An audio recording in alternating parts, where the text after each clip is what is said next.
like for the moment to have you pretend I've made you a great offer, and I've told you that you could pick any one of your classmates, and you now know each other probably pretty well after being here for a while. You'd have 24 hours to think it over, and you can pick any one of your classmates, and you get 10% of their earnings for the rest of their lives. I ask you what goes through your mind in determining which one of those you would pick. You can't pick the one with the richest father. That doesn't count. I mean, you've got to do this on merit. But you probably wouldn't pick the person that gets the highest grades in the class. I mean, there's nothing wrong with getting the highest grades in the class, but that isn't going to be the quality that sets apart a big winner from the rest of the pack. Think about who you would pick and why. And I think you'll find when you get through, you'll pick some individual. You've all got the ability. You wouldn't be here otherwise. You've all got the energy. I mean, you've got the initiative is here, the intelligence is here throughout the class. But some of you are going to be bigger winners than others. And it gets down to a bunch of qualities that, interestingly enough, are self-made. I mean, it's not how tall you are. It's not whether you can kick a football 60 yards. It's not whether you can run the 100-yard dash in 10 seconds. It's not whether you're the best-looking person in the room. It's a whole bunch of qualities that really come out of Ben Franklin or the Boy Scout code or so, whatever it may be. I mean, it's integrity, it's honesty, it's generosity, it's being willing to do more than your share. It's just all those qualities that are self-selected.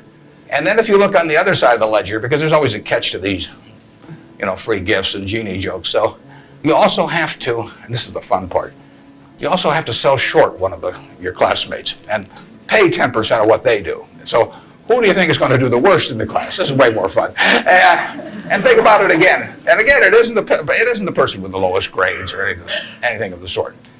It's the person who just doesn't shape up in the character department. I mean, we look for three things when we hire people. We look for intelligence, we look for initiative or energy, and we look for integrity. And if they don't have the latter, the first two will kill you. Because if you're going to get somebody without integrity, you want them lazy and dumb. I mean, you don't want them smart and energetic. So it's that third quality, but everything about that quality is your choice. You can't change the way you are wired much, but you can change a lot of what you do with that wiring. And it's the habits that you generate now on those qualities, or those negative qualities. I mean, the person who always claims credit for things they didn't do, that always cuts corners, that you can't count on.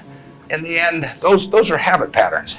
And the time to form the right habits is when you're your age. I mean, it doesn't do me much good to get golf lessons now. If I'd gotten golf lessons when I was your age, I might be a decent golfer. But someone once said the chains of habit are too light to be felt until they're too heavy to be broken. And I see that all the time. I see people with habit patterns that are self-destructive when they're 50 or 60, and they really can't change them. They're imprisoned by that.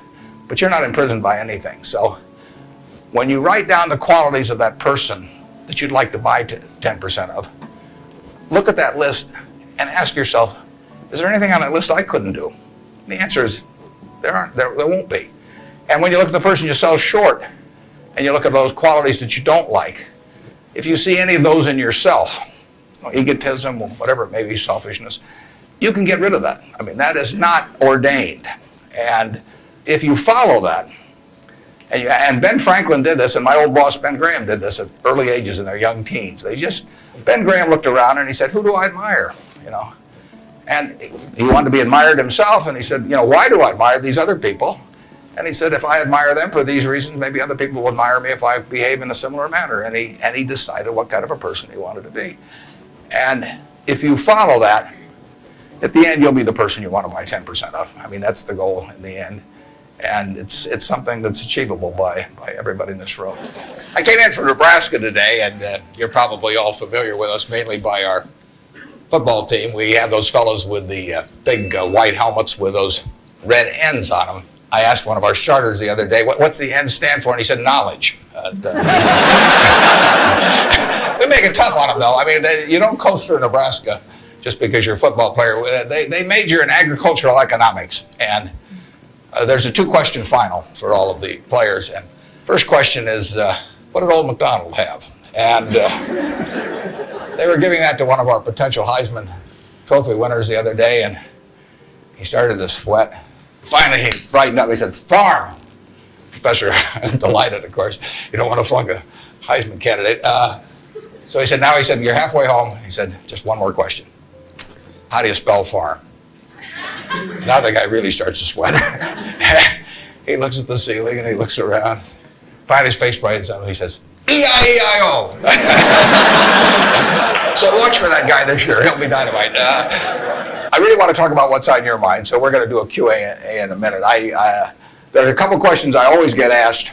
People always say, well, who should I go to work for when I get out? And I've got a very simple answer. We may elaborate more on this as we go along, but the real thing to do is to get going and for some institution or individual that you admire. I mean, it's crazy to take in between jobs just because they look good on your resume or because you get a little higher starting pay. I was up at Harvard a while back, and a very nice young guy picked me up at the airport, Harvard Business School attendee, and he said, look, I went to undergrad here, and then I worked for X and Y and Z, and now I've come here. And he said, I thought it would really round up my resume perfectly if I went to work now for a big management consulting firm. And I said, well, is that what you want to do? And he said, no, but he said, that's the perfect resume. And I said, well, when are you going to start doing what you like? And he said, well, I'll get to that someday. And I said, well, your plan sounds to me a lot like saving up sex for your old age. It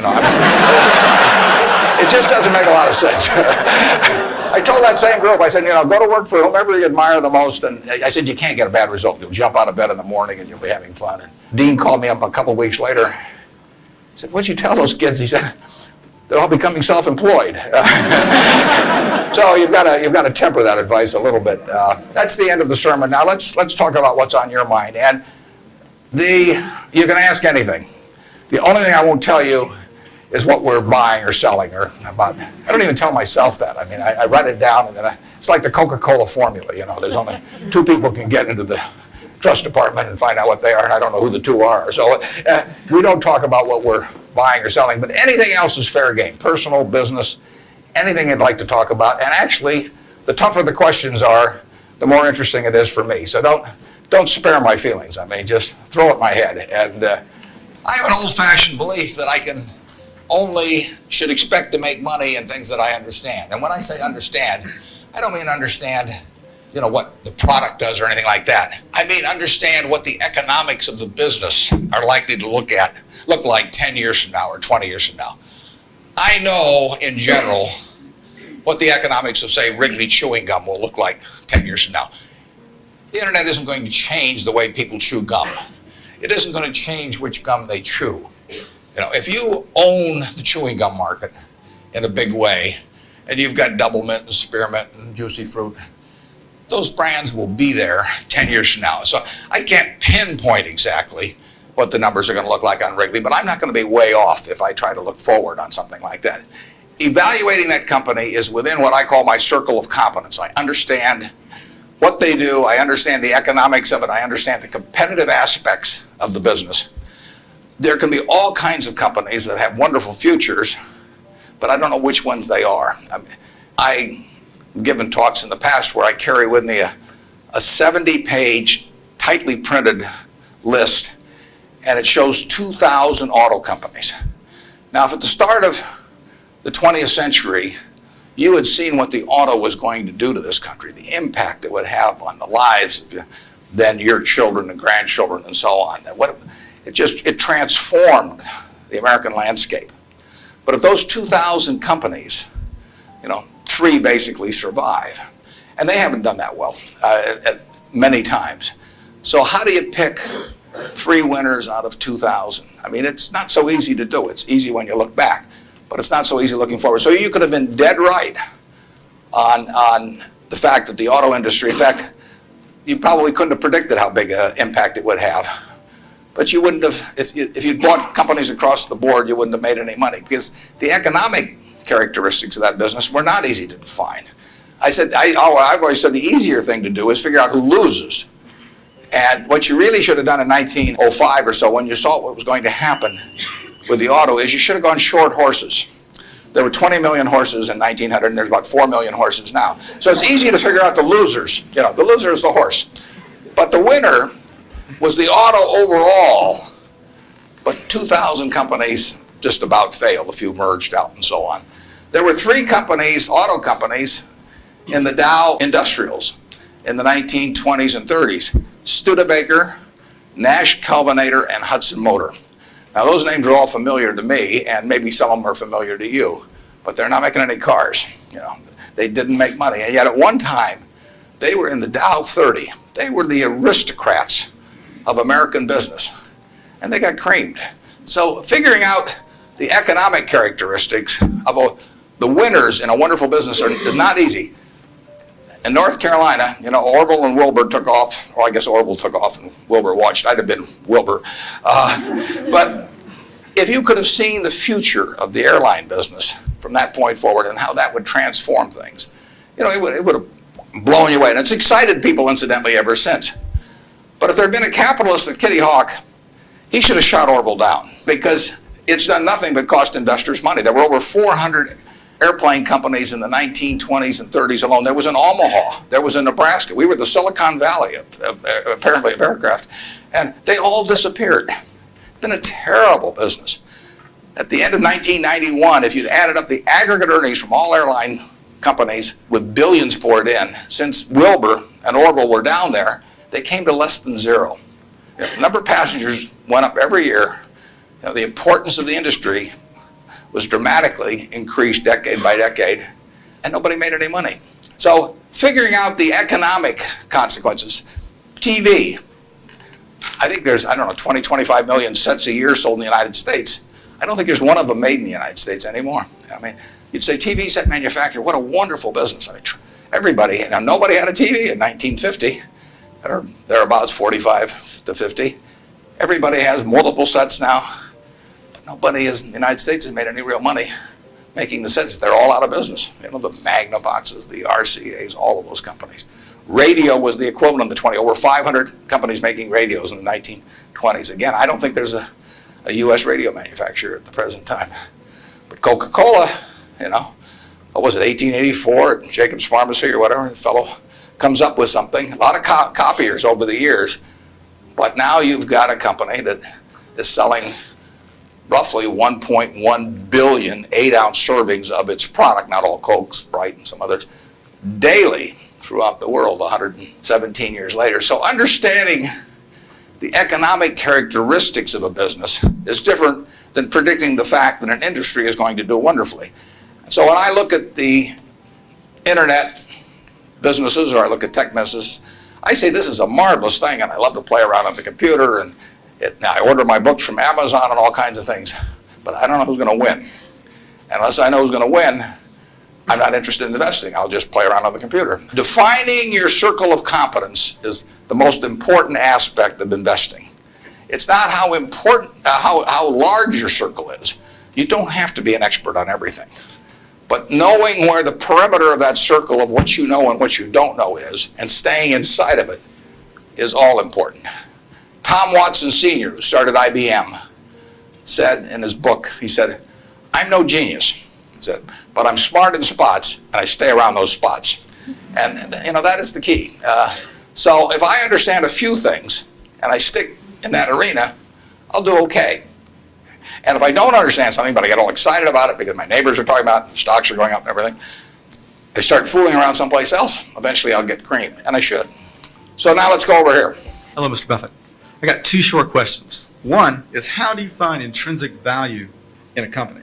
Well, intrinsic value is the number that if you were all-knowing about the future and could predict all the cash that a business would give you between now and Judgment Day, discounted at the proper discount rate, that number is what the intrinsic value of a business is. In other words, the only reason for making an investment and laying out money now is to get more money later on, right? That's what investing is all about. Now, when you look at a stock, when you look at a bond, so it means the United States government bond, it's very easy to tell how much you're going to get back. It says it right on the bond. It says when you get the interest payments, it says when you get the principal. So it's very easy to figure out the value of a bond. It can change tomorrow if interest rates change, but the cash flows are printed on the bond. The cash flows aren't printed on a stock certificate. That's the job of the analyst, is to print out change that stock certificate, which represents an interest in the business, and change that into a bond and say, this is what I think it's going to pay out in the future. When we buy some new machine for Shaw to make carpet, that's what we're thinking about, obviously, and you all learn that in business school. But it's the same thing for a big business. If you buy Coca-Cola today, the company is selling for about $110 to $15 billion in the market. The question is, if you had 110 or 15 billion, you wouldn't be listening to me, but I'd be listening to you instead. But the question is, would you lay it out today to get what the Coca-Cola company is going to deliver to you over the next 200 or 300 years? The discount rate doesn't make much difference after as you get further out. And that is a question of how much cash they're going to give you. It isn't a question about how many analysts are going to recommend it or what the volume in the stock is or what the chart looks like or anything. It's a question of how much cash it's going to give you. That's the only reason. It's true if you're buying a farm. It's true if you're buying an apartment house. Any financial asset, oil in the ground, you're laying out cash now to get more cash back later on. And the question is how much are you going to get, when are you going to get it, and how sure are you? When I calculate intrinsic value of a business, when we buy businesses, and whether we're buying all of a business or a little piece of a business, I always think we're buying the whole business because that's my approach to it. I look at it and say, what will come out of this business and when? What you really like, of course, is them to be able to use the money they earn and earn higher returns on it as you go along. I mean, Berkshire has never distributed anything to its shareholders, but its ability to distribute goes up as the value of the businesses we own increases. We can compound it internally, but the real question is, Berkshire selling for, we'll say, 105 or so billion now. What can we distribute from that 100? If you're going to buy the whole company for 105 billion now, can we distribute enough cash to you soon enough to make it sensible at present interest rates to lay out that cash now? And that's what it gets down to. And if you can't answer that question, you can't buy the stock. You can gamble in the stock if you want to, or your neighbors can buy it. But if you don't answer that question, and I can't answer that for internet companies, for example. There are a lot of companies, there are all kinds of companies I can't answer it for, but I just stay away from those. So you got formulas involved in finding intrinsic values on certain companies. I mean, you've got a mathematical system set up. Discounted present value of future cash, yeah. Okay. Second short question is, why haven't you written down your set of formulas or your strategies in written form so you can share it with everyone else? Well, I think I actually have written about that. If you read the annual reports over the recent years, in fact, the most recent annual report, I use what I've just been talking about. I use the illustration of Aesop.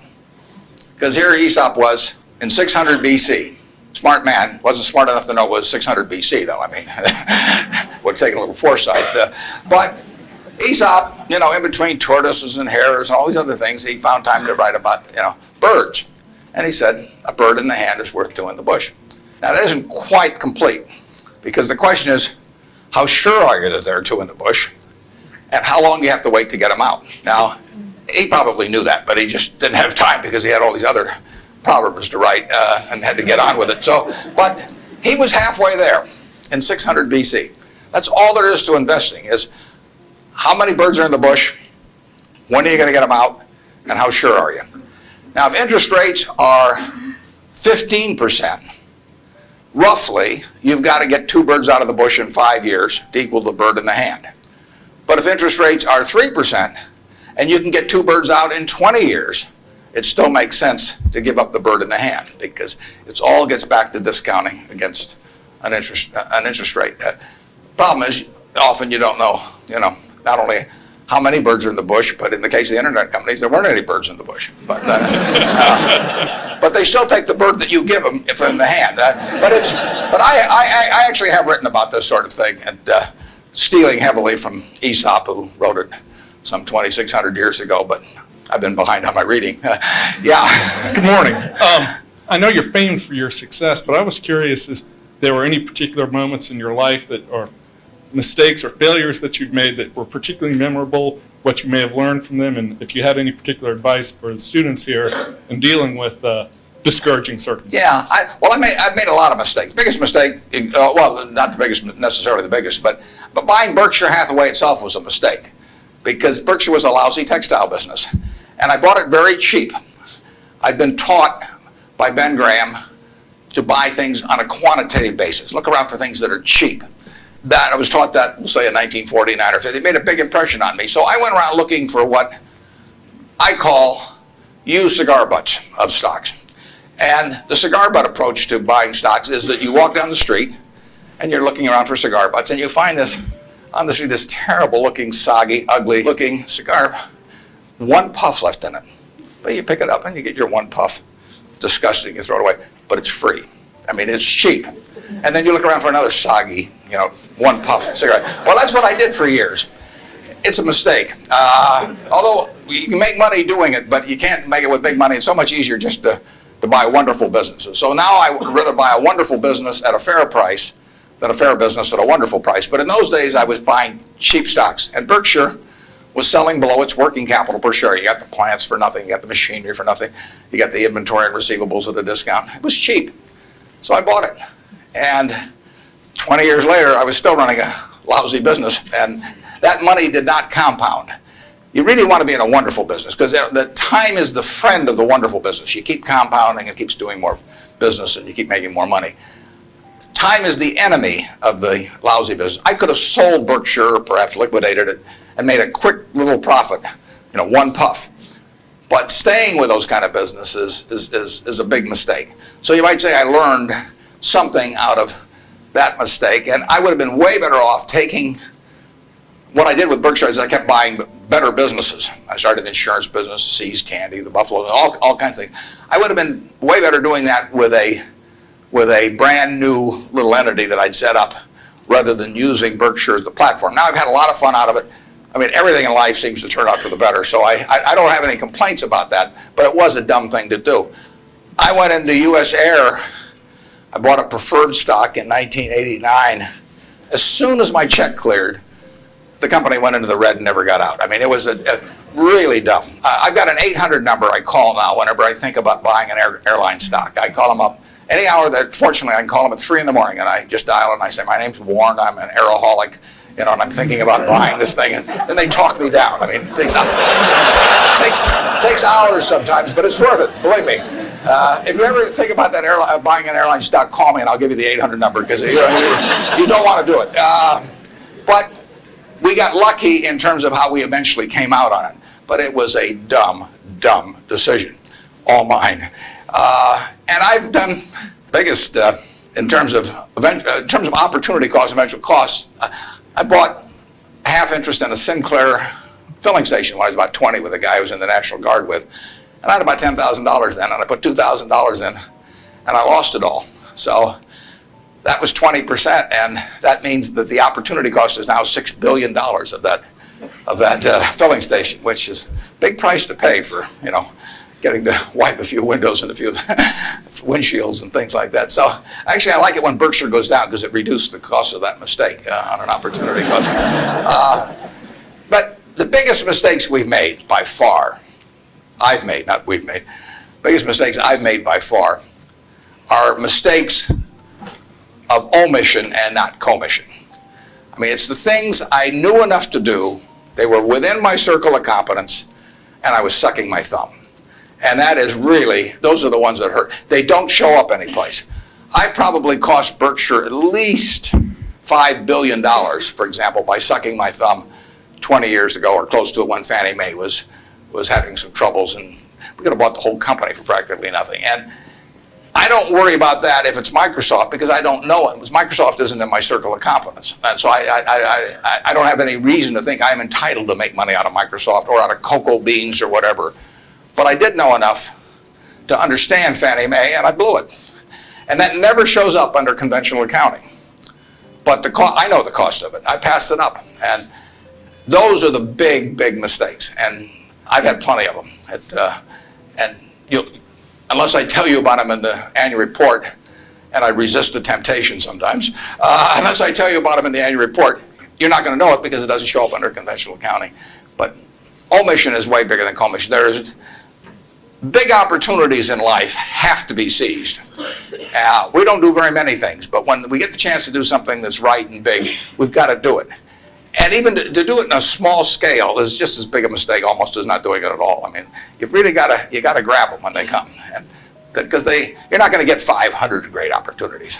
You would be better off if when you got out of school here, you got a punch card with 20 punches on it. And every financial decision you made, you used up a punch. You'd get very rich because you'd think through very hard each one. I mean, you went to a cocktail party and somebody talked about a company you didn't even understand what they did or couldn't pronounce the name, but they'd made some money last week and another one like it. You wouldn't buy it if you only had 20 punches on that card. There's a temptation to dabble, particularly during bull markets. In stocks, it's so easy. It's easier now than ever because you can do it online. Just you click it in and maybe it goes up a point and you get excited about that and you buy another one the next day and so on. You can't make any money over time doing that. But if you had a punch card with only 20 punches, you weren't going to get another one in the rest of your life. You would think a long time before every investment decision, and you would make good ones and you'd make big ones. And you probably wouldn't even use all 20 punches in your lifetime, but you wouldn't need to. Yep. Mr. Buffett, good morning. In your comments about making mistakes and errors like that, can you talk a little bit about your sell discipline when you're in a position and you feel like it's no longer good? What criteria to use when you just finally abandon it? Yeah, when I started out, the sell situation has changed over the years because when I started out, I had way more ideas than money. I mean, I would go through Moody's manual. I went through it page by page, and then I went through it again page by page. And I found stocks in there that I could understand that were selling at like 2 times earnings, even 1 times earnings. Well, when you only have $10,000, that can get a little frustrating. And if you don't like to borrow money, which I never like to borrow money, so I was always coming up with more ideas than I had money. So I had to sell whatever I liked least to buy something new that just was compelling to me. And for a long time, I was in that mode. And now our problem is we have more money than ideas. So if you look at our annual report, which is on the internet at our homepage, BerkshireHathaway.com, you'll see something in the back called the Economic Principles of Berkshire, which I believe in setting out for my partners. They are my partners. I don't look at them as shareholders. I look at them as partners. They're going to be my partners for life. So I want to tell them how I think. And if they don't agree with the way I think, that's fine, but I don't want them to be disappointed in me. So I lay out there and I say in terms of our wholly owned businesses, we're not going to sell no matter how much anybody offers us for. I mean, if somebody offers us 3 times what something is worth at See's Candy, the Buffalo News, Borsheim's, whatever it may be, we're not going to sell it. I may be wrong in having that approach. I know I'm not wrong if I owned 100% of Berkshire because that's the way I want to live my life. I've got all the money I could possibly need. It just amounts to a change in the newspaper story on my obituary and the amount of money that the foundation has. And to break off relationships with people I like and people that have joined me because they think it's a permanent home, to do that simply because somebody waves a big check at me would be like selling one of my children because somebody waved a big check. So I won't do that. And I want to tell my partners I won't do it so that they're not disappointed in me. More and more with certain stocks, we've got that approach. Now, if we were chronically short of funds and had all kinds of opportunities coming, we might have a somewhat different approach. But our inclination is not to sell things unless we get really discouraged perhaps with the management, or we think the economic characteristics of the business change in a big way. I mean, and that happens. So, but we're not going to sell simply because it looks too high, in all likelihood. I mean, you can't make that 100%, but that's the principle under which we're operating. We're generating right now $5 billion of cash a year at least. So it's $100 million every week. And, just that we've been talking here half an hour. I mean, I haven't done a damn thing. It's, the real question is how do you put it out intelligently? And if we were selling things, it'd be just that much more. So there may come a time when that would change. But we want to, and I have shareholders, partners, who would say, if you can get 3 times what See's Candy's worth, why don't you sell it? And that's why I want to be sure before they come in, they know how I think on that. I mean, they're entitled to know that. You really think for a minute, if you're going to get married, and you want a marriage that's going to last, not necessarily the happiest marriage, or one that Martha Stewart will talk about or anything, but you want a marriage that's going to last. What quality do you look for in a spouse? One quality. Do you look for brains? Do you look for humor? Do you look for character? Do you look for beauty? No. You look for low expectations. I mean, that is the marriage that's going to last. Both have low expectations. I mean, and I want my partners to be on the low side on expectations coming in, because I want the marriage to last. It's a financial marriage when they join me at Berkshire, and I don't want them to think I'm going to do things that I'm not going to do. So that's our guiding principle. The advice is all free, and your marital advice, everything else. Next. I was curious, with the large number of people you now have with tremendous amounts of wealth, what do you think of the current state of philanthropy? Well, I'll be out this week. Actually, I'm going to a Coca-Cola meeting, and I'm flying out to Seattle and talking to the United Way group out there. Seattle United Way raises more per capita, I believe, than any United Way in the country.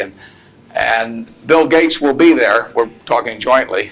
His mother was very active in United Way. But Bill is going to give away over $1 billion a year, and a lot more later on, but right now $1 billion. And it's very interesting. I mean, he is very rational about it, and he's very informed. In fact, he got somebody, I think his primary advisor in the medical field is a fellow who was with the CDC in Atlanta. And Bill reads 15 books a month on this. I mean, he can just absorb it. I wouldn't be able to get it that fast. But he just says with $1 billion, he wants to save as many lives per year as he can. So that's his objective. It's just as much a metric of his foundation as some other metric, return on capital, might be for a business. And he says, I'm going to spend $1 billion a year. How many lives can be saved for that? So he's gotten very heavily into vaccines and AIDS in Africa, a number of things. It's very rational. 99-point-something% of my net worth will go to a foundation after the latter of my wife and I die. I mean, it's all going to go to a foundation. As far as I'm concerned, I got it from society. It's going to go to society. I've written a letter to my trustees, and I've got very few trustees. If you got a whole bunch of trustees, in my view, they just homogenize themselves down to sort of a lowest common denominator, because you get 30 people in a room, and prestigious people, but they'll all have their particular alma mater, and they'll all have their particular hospital, and it'll become a big trade-off game. It'll be a little like Congress. So I have very few people, and I don't give them anything specific, because I tell them their judgment above ground will be better than my instructions from 6 feet underground. So I don't like to think that, but it's true. So I tell them, look, I am not going to haunt them at all if they spend big money on some terribly important problem and they fail, because they're taking on tough problems. When I buy businesses, I'm buying easy businesses. But the reason that big problems of society are big problems is that they're damn tough to solve. So they're swinging at bad pitches. I'm swinging at easy pitches in business, but they have to swing at bad pitches. But I tell them I want them to try and do it. And if they fail, it doesn't bother me at all. I tell them if they give $1 million here and $1 million there and $1 million there, they're not going to sleep, because I'm going to be haunting them. I'm going to come back every night. I do not want the eyedropper approach used to philanthropy. But I want them to use their judgment to look at important problems that do not have a natural funding constituency. If the government's going to fund it, fine. They should be funding important problems, but we won't need to do it. The role of private philanthropy, in my opinion, is to fund things that don't have the natural constituency, and that's what Bill's doing. There aren't a bunch of people around that you can make an emotional appeal to, make vaccines available to millions and millions of kids around the world. It doesn't tug at anybody's heartstrings. You can't name buildings after them. It just isn't the sort of thing that you can raise money for on an emotional basis. And there's nothing wrong with raising money on an emotional basis. But that is a problem that won't get solved by a funding constituency that's responding to that. But Bill is responding to what in his mind is the important thing, which is saving lives, and he doesn't care whether he gets his name on a building or whether anything happens or whether anybody knows about it. He gets publicity just because of the scale he's on, but he doesn't care about that, I can promise you that. So that's my philosophy, is that I got this money not because I'm a superior human being, not because I've done more for society than other people. I was wired the right way to be dropped into the United States at this particular time.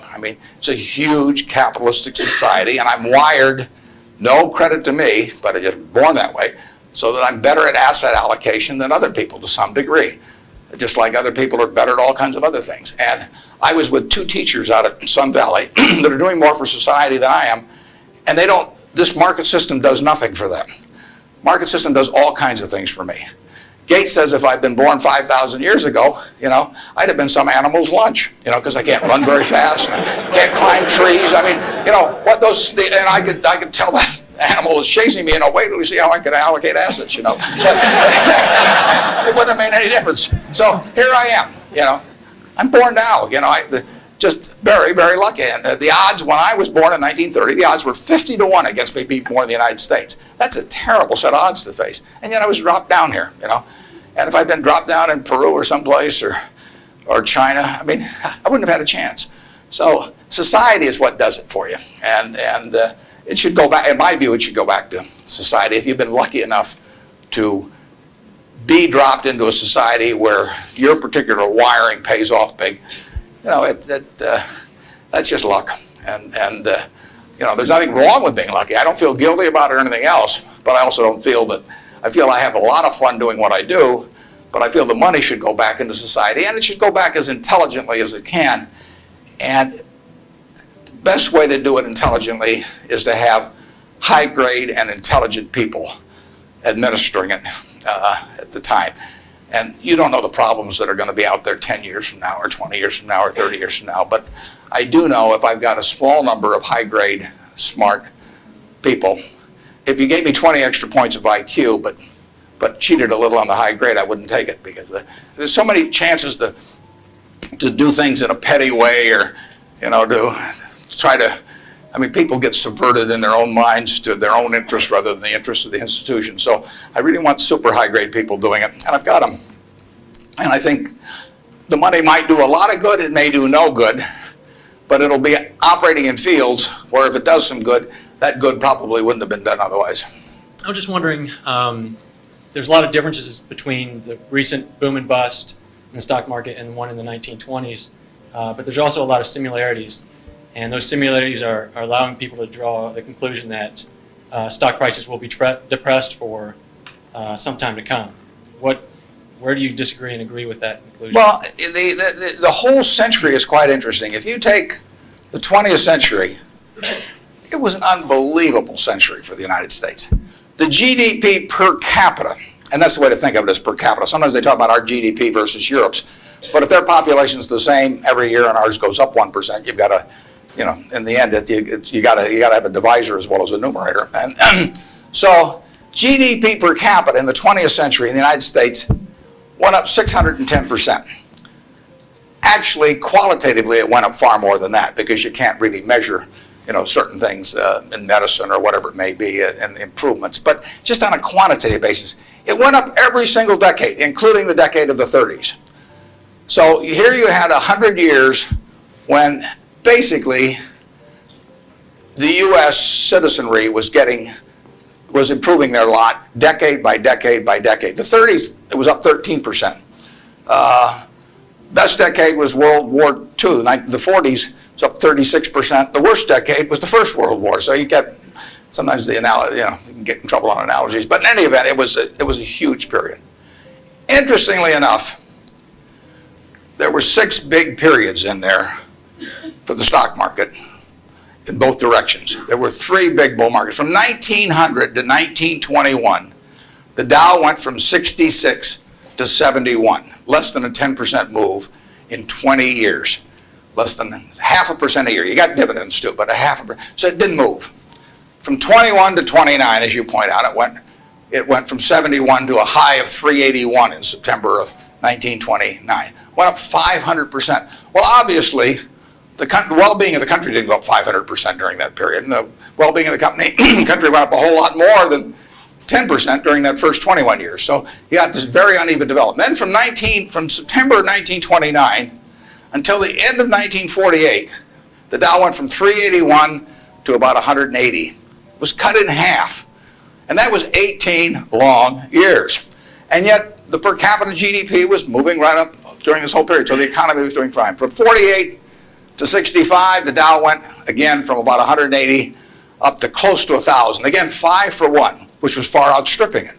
From 65 to 81, the Dow went down, literally. Well, again, per capita GDP. And then we've had this last period where it's gone up terrifically. If you take the whole 100 years, it went up 180 for one. Every $1,000 became 180,000. But 43 and three quarters years were those three big, huge bull markets, and 56 and a quarter years were periods of stagnation. All in an economy that was doing fine, year after year after year. 56 and a quarter years, net, the Dow was down a couple hundred points during that period, and the other 43 and three quarters years made up the rest of this move from 66 to 11,000 some on the Dow. So you say to yourself, how could it be that you could have a country that was doing better and better and better and better? Citizens were living, every generation was living better than the one that preceded it, but you had these huge changes. Big gains a few times, long periods of stagnation. 20 years, that's a long time to do nothing. The answer is that investors behave in very human ways, which is they get very excited during bull markets and they look in the rearview mirror and they say, I made money last year, I'm going to make more money this year, so this time I'll borrow, or the neighbor says, I wasn't in last year when that neighbor was dumber than I made a lot of money, so I'm going to go in this year. So they're always looking in the rearview mirror. And when they look in the rearview mirror and they see a lot of money having been made in the last few years, they plow in and they just push and push and push on prices. And when they look in the rearview mirror and they see no money having been made, they just say this is a lousy place to be. So they don't care what's going on in the underlying business. And it's astounding, but that makes for huge opportunity, just huge opportunity. I lived through roughly half, in an investing sense, about half that period. And I've had that long period of stagnation from 48, from 65 to 82, 17 years. I wrote an article for Forbes in 1979. I just said, how can this be? Pension funds in 1970 put 100 and some percent of their new money in stock because they were wild about stocks. Then they got a lot cheaper and they put a record low in, 9% of their net new money in 1978 when stocks were way cheaper. People behave very peculiarly in terms of the reactions because they're human beings and they get excited when others get excited, they get greedy when others get greedy, they get fearful when others get fearful, and they'll continue to do so. You will see things you won't believe in your lifetime and securities markets. And the country will do very well over time, but you will see these huge waves. And if you can stay objective throughout that, if you can detach yourself temperamentally from the crowd, you get very rich. And you won't have to be very bright. I'm sure you are, but it doesn't take brains. It takes temperament. It takes the ability to sit there and look at something. When I started out in 1950, I would go through and find things at 2 times earnings, and they were perfectly decent businesses, and people wanted jobs at those companies, and everybody knew they were going to be around, and they wouldn't buy them at 2 times earnings, and that's when interest rates were 2.5%. I started selling securities when I was 21, and a Kansas City life insurance company happened to be a fairly prominent company in Omaha, and the policies they sold you, if you were buying life insurance from them, had a built-in assumption of 2% interest. The stock of Kansas City Life was selling at less than 3 times earnings. You were getting 35% if you bought the stock. No question about the soundness of the company. I went to the local agent.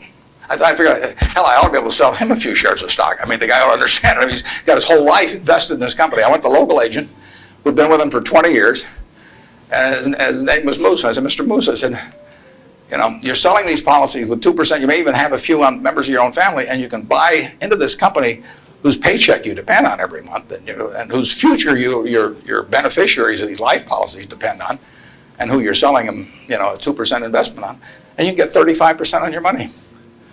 And he said, stocks aren't any good, and I couldn't sell you. I was a lousy salesman. Well, you have to start with that, but it just blew me away. It blew me away. I thought. Sometimes I used to wonder if I was nuts, but those things, the same thing happened. In 1964, the Dow closed at 864.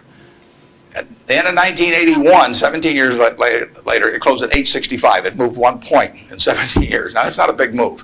And you can't believe how discouraged people were during that period. But people were living better. So things can go on a long time that don't make sense. But they do come to an end. I mean, the internet thing, you had these companies selling for many billions of dollars that had practically no prospects of making any money. That's a bubble. But Herb Stein one time said, anything that can't go on forever will end.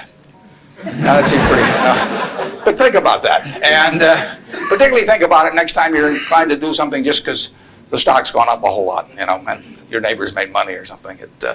You've got to be, you just have to sit and think objectively and think about, would I buy this whole business? If it's an internet company, it's got 100 million shares out and selling at 100, that's $10 billion. Is it worth $10 billion? If it's worth $10 billion, it's got to be able to give you, 700 or 800 million next year. And if it doesn't give you 700 or 800 million next year, it has to give you maybe 10% more than that the year after and continue to. There aren't a lot of businesses that can do that. And people just go crazy. And of course, it's fun. It's like that sign they put in brokerage offices that says, avoid hangovers, stay drunk. It's just so much fun to keep playing. But you got to do sensible things to get good results.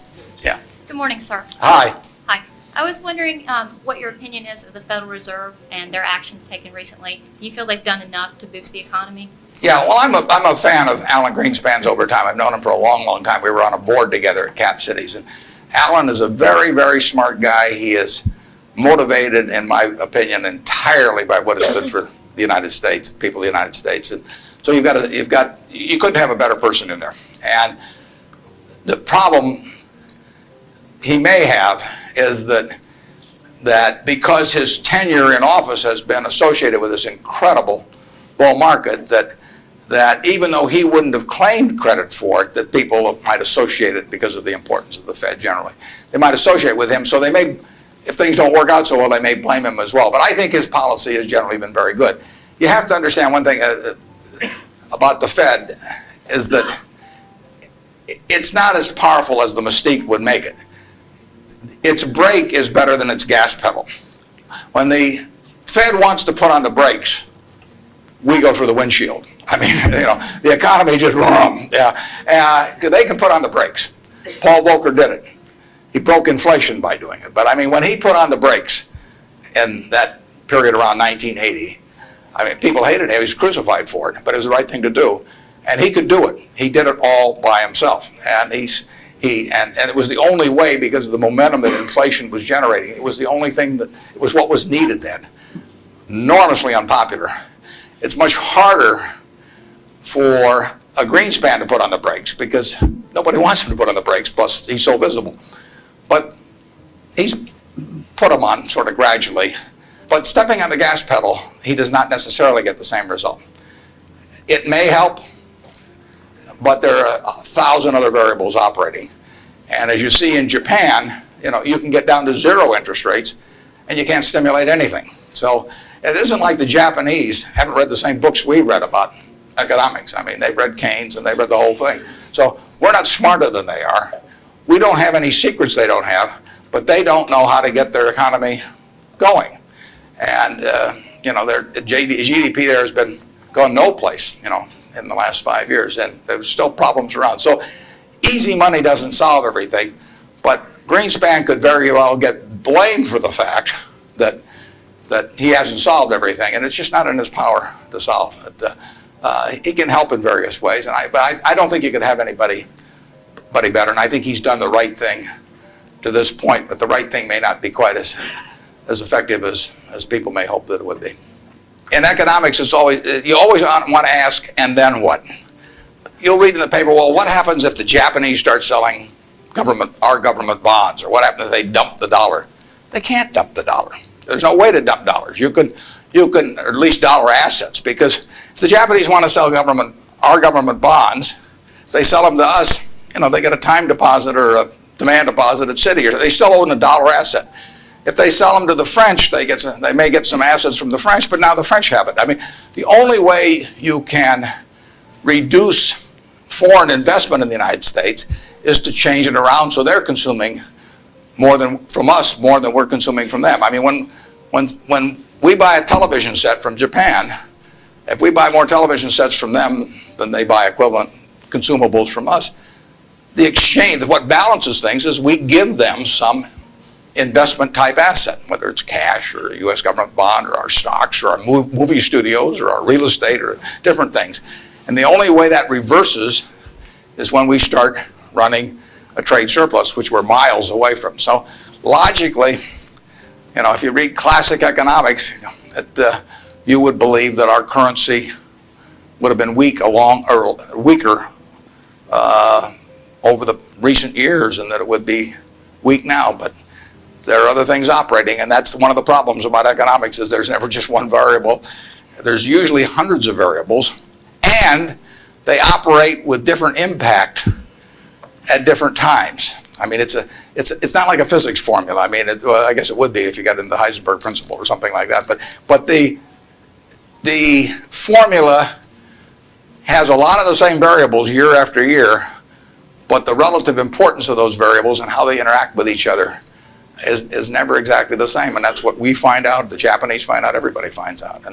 And foreign currency, or the value of our dollar and currency rates, are defying what you would expect based on history.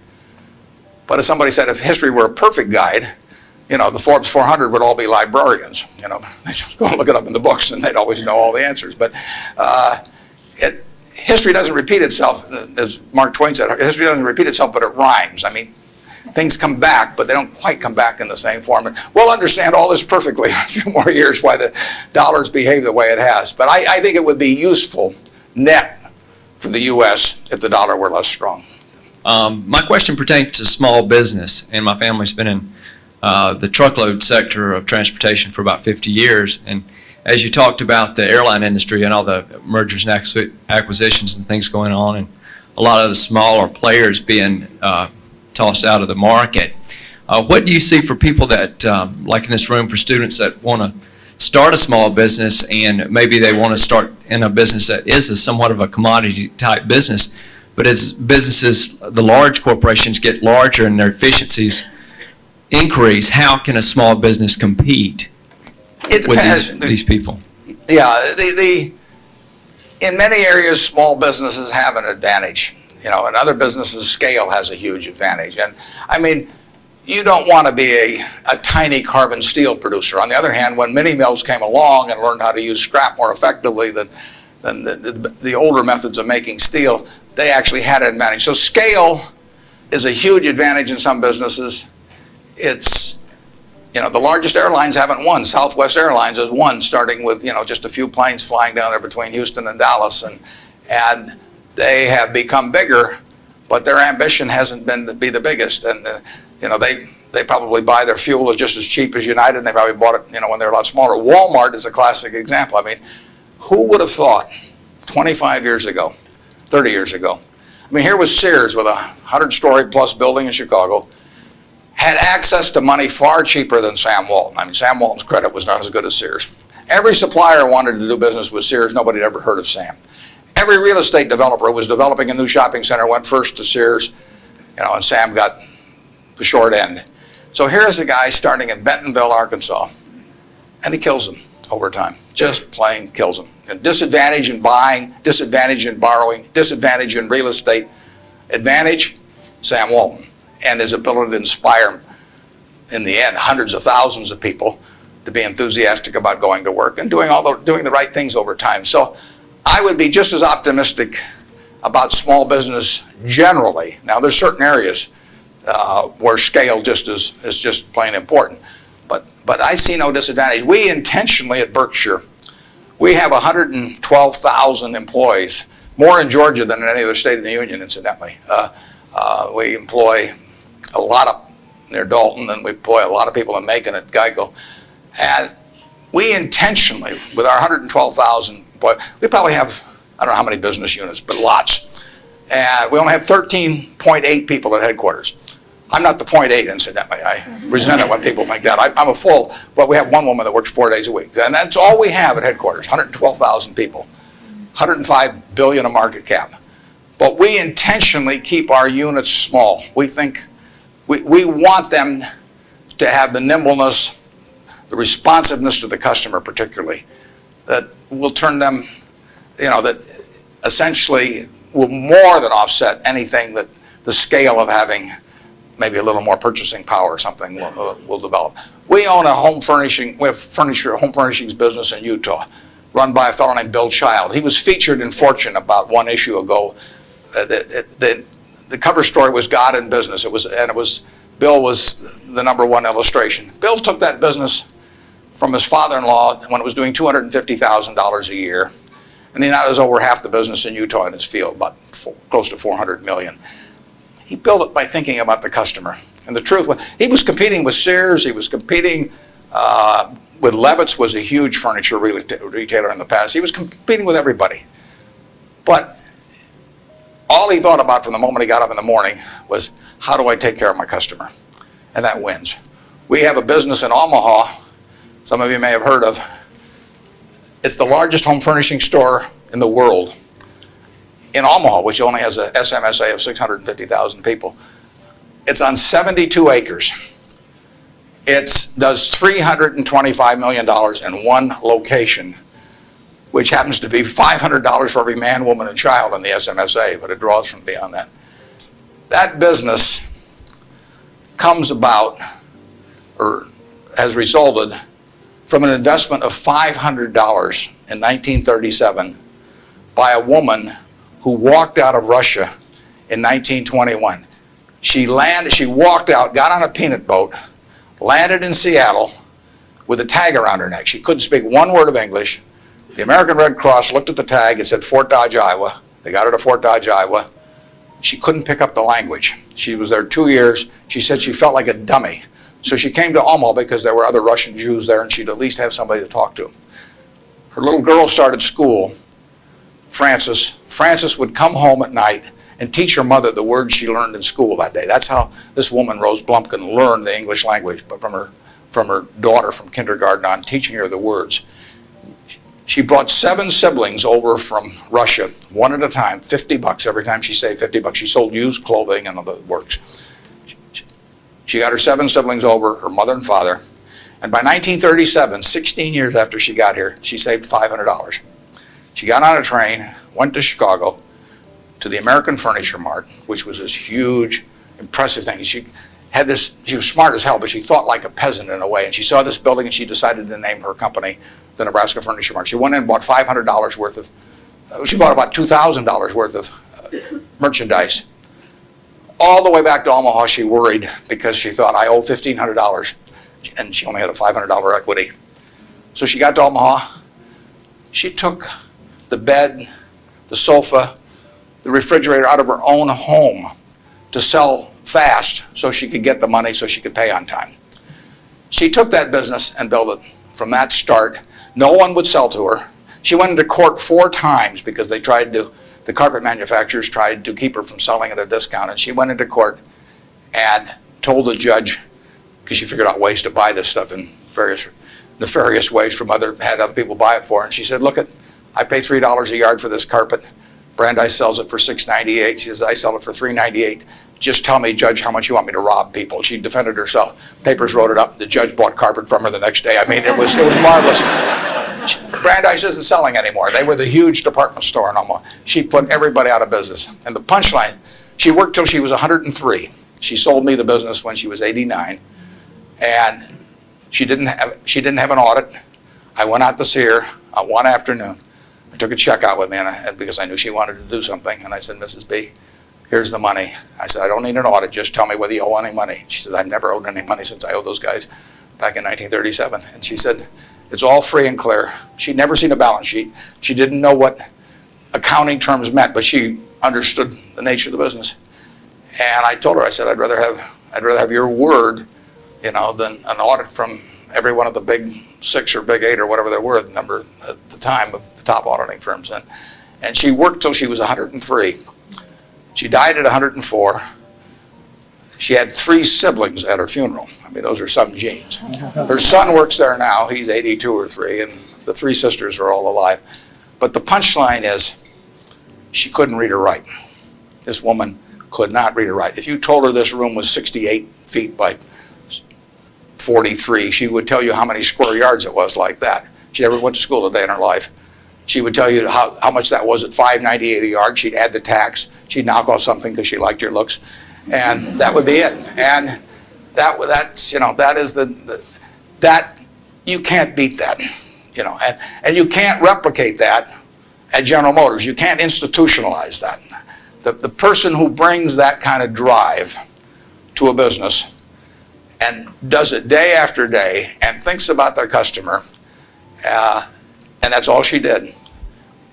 She raised 4 kids in the process too, but you can't, it can't miss. And no, you don't have to worry if you're an entrepreneur in most fields. There's some fields where you can't do it because there are scale aspects to it.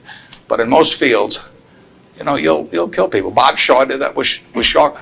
Nobody ever heard of Shaw in carpet 30 years ago, and he's got 40% of the carpet business in the country. So it's a great field of opportunity out there, and I don't know about trucking specifically, but I wish you the best on it. And you won't be at a disadvantage in many fields if you're small, and you'll actually have an advantage. George, thank you.